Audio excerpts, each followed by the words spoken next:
17th century, in Deptford, lived John Evelyn, scientist and writer, who is known chiefly for the interesting diary which he kept. Learning that a strange young Dutchman, a newcomer to the district, was living in seclusion nearby, John Evelyn made occasion to take a stroll in that direction. After all, they were neighbors. So far as he could see, the young man was engrossed in some kind of woodwork. The Dutchman asked him in.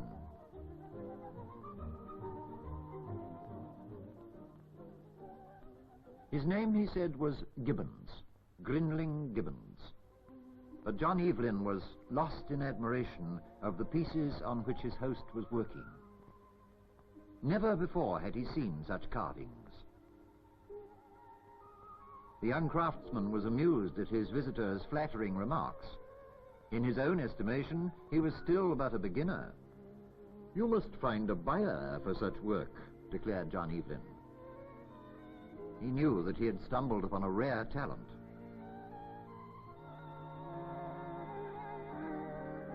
As he admired the exquisite craftsmanship and fingered the delicate carving, an idea suddenly came to him. "I will have a word with the king," he told the surprised young man. The king was greatly impressed and complimented the young Dutchman. It seemed that a sale was certain. But first, said Charles, the Queen must see the work. She was in conversation with a woman who visited the court from time to time to peddle jewelry and lace from Paris. There was no doubt of Catherine's reactions. The work delighted her. And then occurred an unfortunate diversion. The French woman was asked for her opinion. Her criticisms were ignorant and silly. Nevertheless, her comments were enough to influence the Queen, and in turn, the King began to waver. More than a little aggrieved, the Dutchman arranged for his masterpiece to be removed from the palace. But John Evelyn knew genius when he saw it. He introduced Gibbons to another man of genius, his friend Sir Christopher Wren, architect of the new St. Paul's, who immediately commissioned the young man to do some work for that great project. The choir stalls by Grinling Gibbons remain one of the chief glories of craftsmanship in England. It was not long before Grinling Gibbons was known throughout the land, not only for the extraordinary beauty of his wood carving, but also for the vigor and strength of his sculpture.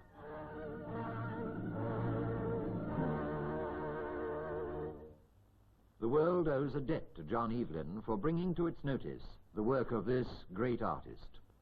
The king might have his mind changed for him, but for John Evelyn there was but one criterion, his own judgment.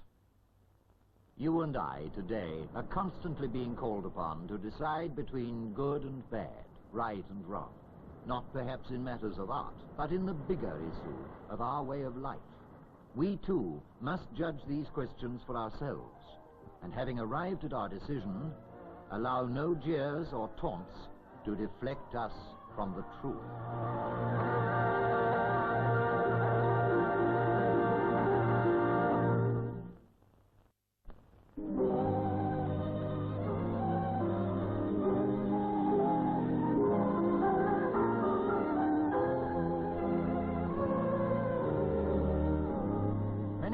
Recognize our country's family album of the great, the National Portrait Gallery. The great, did I say? Many and varied are the forms of greatness. Noblemen, ladies of wit and beauty, famous men of letters. What would you say was this man? How came he to be given this proud place? A great statesman? General? Nothing of the sort. He was a hard-working coal merchant, and in a very small way of business, too. Thomas Britton by name. It was towards the end of the 17th century that Thomas came to London from the country. He set himself up in Clerkenwell. Business was not in tons or half-tons. Unless you were one of the wealthy, you bought a pound or two at a time. Coal was even more precious in those days than in our own. Above the premises was a loft, one of the amenities which doubtless attracted Thomas Britton. And a nice loft, too.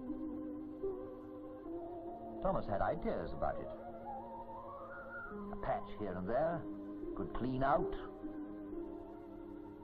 He was a great music lover, and music had been played in stranger places than this. Yes, this should be his music chamber. By dint of hard work and careful saving, he was able to set up a small organ. Few but the wealthy could boast of such an instrument. Very soon he was inviting famous musicians to come and play. Every Thursday evening there was a free concert. So high was the standard that the coal merchant's loft became the mecca of London's music lovers, irrespective of rank and birth. But there was no escaping those steps. The happy host plied his guests with coffee at 1 penny a dish. And there was one occasion at least when none other than the great Mr. Handel himself enchanted the audience with his playing.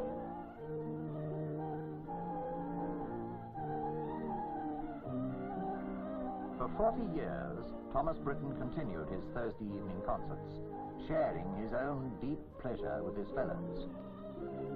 It has been said that whatever our station in life, we can all add something to the happiness of others. Should we not ask ourselves, each one of us, what am I sharing?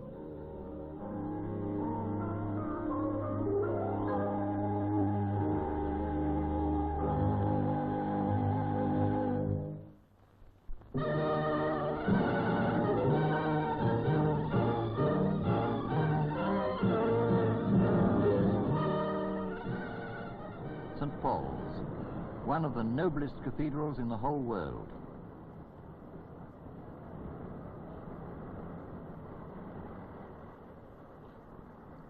Here are two men who have come thousands of miles to see this magnificent shrine, to look for themselves upon the giant dome, serene above the great metropolis. But these have not traveled half across the world. They pass the cathedral every day. Yet of all our treasures, perhaps this is the one of which we Londoners are proudest. The original church, dating from medieval times, was destroyed in the fire of London. The new St. Paul's was the dream, or rather the central feature of a dream, of one of the most brilliant young men of all time, Christopher Wren, an outstanding scientist and professor of astronomy at the age of 25. He had recently been appointed the King's Surveyor. The vast acres of dust and rubble after the fire were to him a challenge, a golden opportunity to build afresh a city of surpassing dignity and beauty. He was inspired. The cathedral was to dominate the city. Around it, in a wide arc, should be the principal buildings. From this, broad thoroughfares, some 90 feet in width, should radiate. There must be an embankment all the way from Blackfriars to the Tower. But it was not to be. The aldermen shook their heads at such a grandiose conception. The cost! The cost! One concession, a big one, was eventually made to Wren. He was to be allowed to build his centerpiece, the new cathedral. A tax would be put on coal to pay for it. For 35 years he devoted himself to the great work, pestered throughout by those in authority and harassed by lack of funds. On occasion, when the work fell behind schedule, he even had difficulty in obtaining his own pay, a matter of less than £4 a week. But eventually, the magnificent task was completed.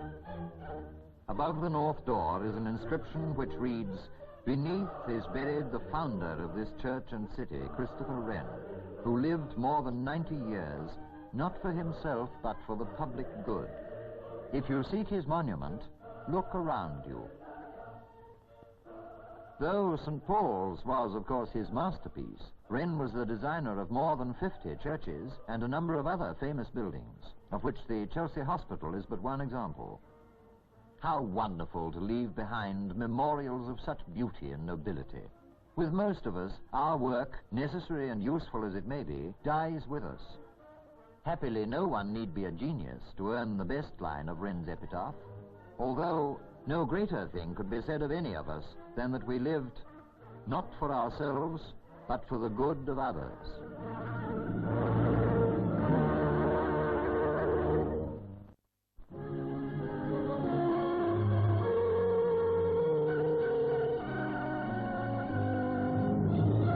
All of us have heard of John Wesley, the 18th century evangelist who rode the country promoting one of the greatest religious revivals of all time.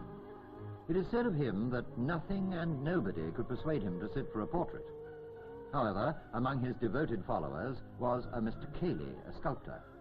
Wesley and his friend Dr. Burton were in the habit of calling on Kailey at his studio to discuss church business. One day the artist again pressed the preacher for permission to make a bust of him, just head and shoulders. "If you will sit for me," said Kailey, "I'll give you 10 guineas for the first 10 minutes and a further guinea for every minute I detain you longer." Money meant little to John Wesley. He allowed himself nothing but the barest of necessities. Then Kailey played his masterstroke. "Just think what you could do for someone needy." It was true. 10 golden guineas. What succor could he not bring to some poor soul with such a sum as that?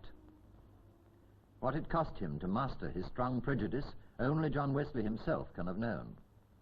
Would the world, ignorant of his motives, believe him vain? People must think what they wished. He could do good. That was all that mattered. The artist set to work at once. Within 8 minutes, he had obtained a perfect cast. Never before by any of his labors had the great preacher earned so much money in so brief a time. To whom should he give it? He was not left long in doubt. As he and his friend crossed the street, they came upon a woman crying bitterly. Inquiring the cause of her distress, they learned that the family was in debt. Everything had that day been sold, but the amount raised was short of 18 shillings. In consequence, her husband would be dragged to prison. One of the guineas was enough to bring her happiness. Here was the answer to their problem: the debtor's prison. The two men made their way to the Giltspur Street jail. In the first ward, they encountered a man eating potato peelings. He'd been depending, he said, on such gifts for several months and had no hope of release, for he was in debt for half a guinea. John Wesley parted with another of his golden coins. The sacrifice that he had made seemed a small price to pay for the joy he was dispensing. Many more prisoners, for want of a few shillings, lay starving, despairing, and forgotten in the stinking vaults. One in particular is worthy of a mention. On his release, so it was recorded, he went from strength to strength, finally amassing for himself a modest fortune. In tribute to the kindness done to him by Wesley, he established a fund for the relief of debtors such as he himself had been. A simple story, you say? Maybe. But Wesley's objection to sitting for an artist ran very deep. Queer things, prejudices. There can come a time when they simply must be put aside, if they stand in the way of the happiness of others.